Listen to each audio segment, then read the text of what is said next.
Ladies and gentlemen, Mr. June Agaraw! Good morning! Lahat ng mga payaman, pumalakpak!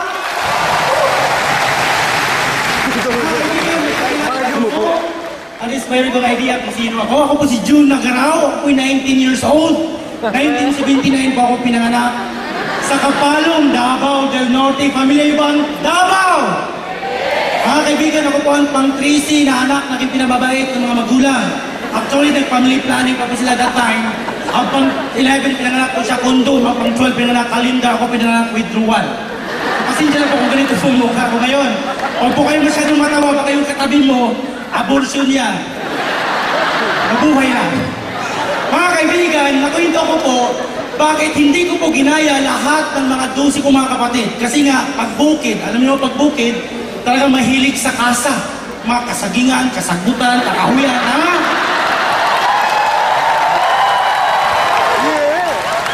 Kinabukasan, kasana na ka. Ano ba? Siyempre, buntis na kinabukasan. Alam niyo ba, may mga Bisaya po ba dito? Kahit hindi yung sasabihin, alam ko pong Bisaya, kayo mukha niyo pala. Kaya mga kaibigan, sabi ko sarili ko, maayaw kong gayahin talaga sila. Sabi niya, anak, wala naman tayong kayamanan na pwedeng mapamana sa'yo. House and lot lang, anak, abuhan. Abuhan na rin mo abuhan. House and lot. Mga kaibigan, sabi sa akin, mag-aral ka ng mabuti. Para pag-graduate mo, makahanap ka ng magandang trabaho, matupad ng pangarap sa buhay, maging kandakilan, dahil praise the Lord, hallelujah. Pagkaibigan.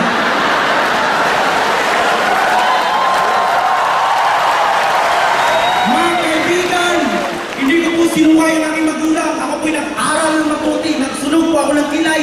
Hindi na po kilay, sinunog ko pati po. Sinunog ko na. Sa pag-aaral. Kaya nga makatapos. Santo sa mga kaibigan, kasi ako po isang working student. Nagtrabaho po ako sa isang bar sa gabi. Yung tipong na may mga nagsasayaw, so wala ka pong makukuhang, imagine mo naman, pag sa gabi nagtatrabaho ka sa araw, nag-aaral ka, so wala talagang mas pasok sa utak.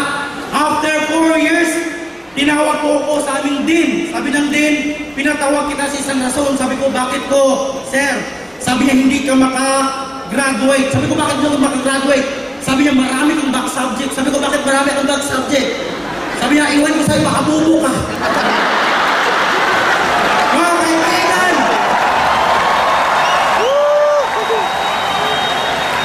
Mga kaibigan, sabi ko sa sarili ko, sir, kunin ko bang bayaran para makagraduate ako? Sabi niya, may pira ka ba?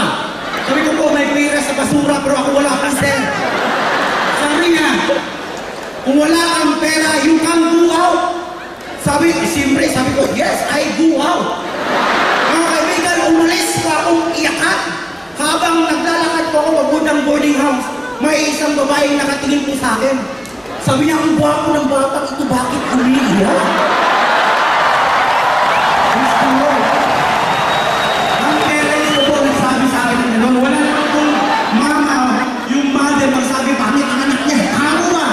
Kahit paano, ang pangit yung anak mo, maganda pa rin sa kanila mo. Tama ba?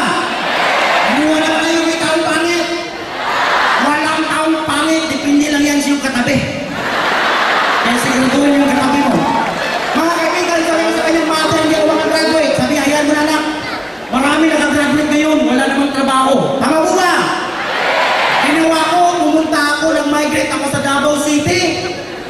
Nag-apply po ako sa INCO. Suddenly, mga kaibigan, ako po yung pang-7 na i-interview bilang credit consultant. Ang nangyari sa akin mga kaibigan, ako yung pang-7, may dumating pang-8, ang bago, isindi sabi ko, pang-7 ako.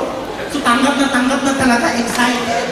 Ang nangyari sa akin, nung tinawag ako ng HR, alam niyo yung si HR, human resource, tama ba? Fluent sa English, halimaw sa English. Lahat ng sinasabi, wala ko naintindihan. Habang sinasabi sa akin, Mr. Agaraw, sabi ko, yes ma'am, at your service. Sabi niya, Mr. Agaraw, at si Progress, ang daming sinasabi, habang sinasabi mga kaibigan, nagkakaroon ako ng internal bleeding. Hindi ko naintindihan kahit ano.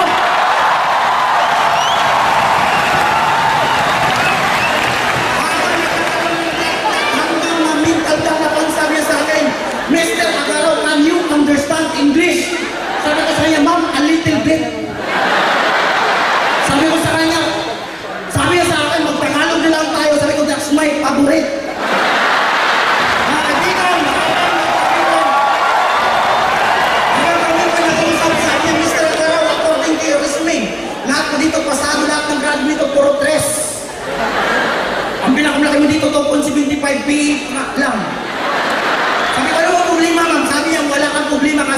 requirements na hindi ka pumasa. Ang hinahanap namin dito with pleasing personality. Ikaw may personality pero walang pleasing, mga kaibigan. Ang sakit magsalita.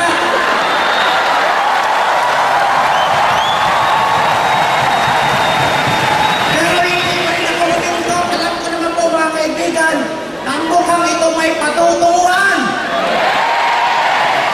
Sabi niyo, pangit ako. Kayo naman. Mga kaibigan, habang ako po'y nagbibigay po ng bahay, may nakita ko isang baskin. May nakalagay doon, wanted. Pag wanted, ikaw yun. Tama. Binasa ko na sa ilalim na malagay doon. Sipag at syaga at lakas ng loob. Wala ng pleasing personality sa nagpasabayak dito.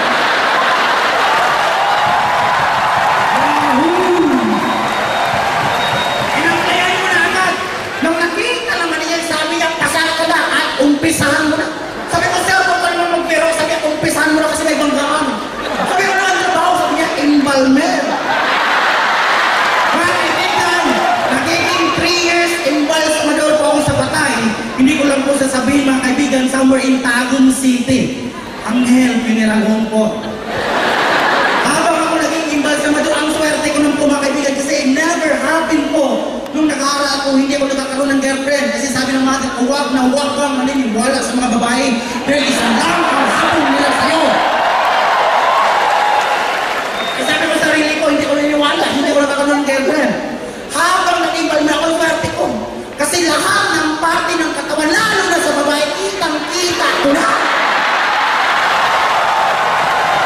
Na kahit anong galaw ko, hindi mo na magagalit. Mga kaibigan, pero malas pa rin, kasi ang pagiging embalsamador ko, mga kaibigan, mura lang to sa amin, 50 pesos lang po bawat patay.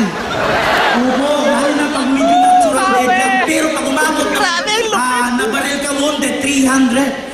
Pag nabumbahan ka, wasak-wasak yung katawan mo, mamawat kami ng 500 to 1,000. Kasi malang hanapin mo lahat ng parte ng katawan.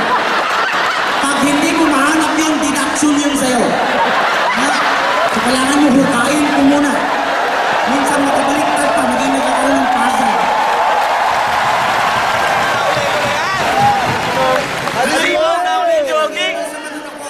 Ilang patay pa kaya ang kailangan kong hakutin bago ko magiging yumaman? Tama mo ba?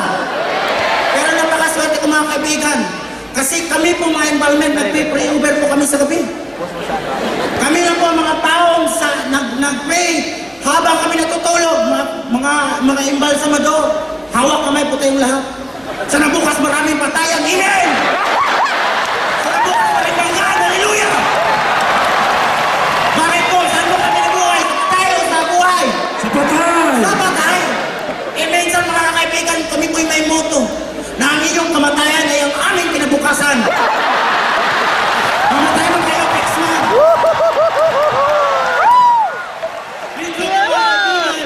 Minsan, may nagbangga ko ng bus at saka yung ambulansya. Siyempre kami, paunahan po kami ng dampot ng patay. Kasi pag may banggaan, doon kami makakuha ng malaking komisyon. Siyempre, nung ang daming patay, una kong tinignan yung yung mapurma talaga yung madating. Kasi parang Pilipino, madating at doon mo tingnan. Tama po ba? So habang nakatingin po kami, sabi ito, wag yan bro, medyo pangit yan. Dito tayo.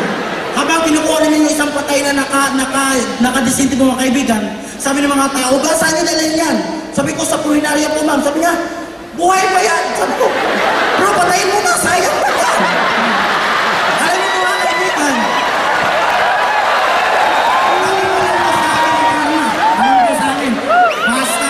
kumita lang po. Hanggang dumating sa punto, nung ilang ko sa isang punto, sabi sa akin, Jun, kung bakit na kayo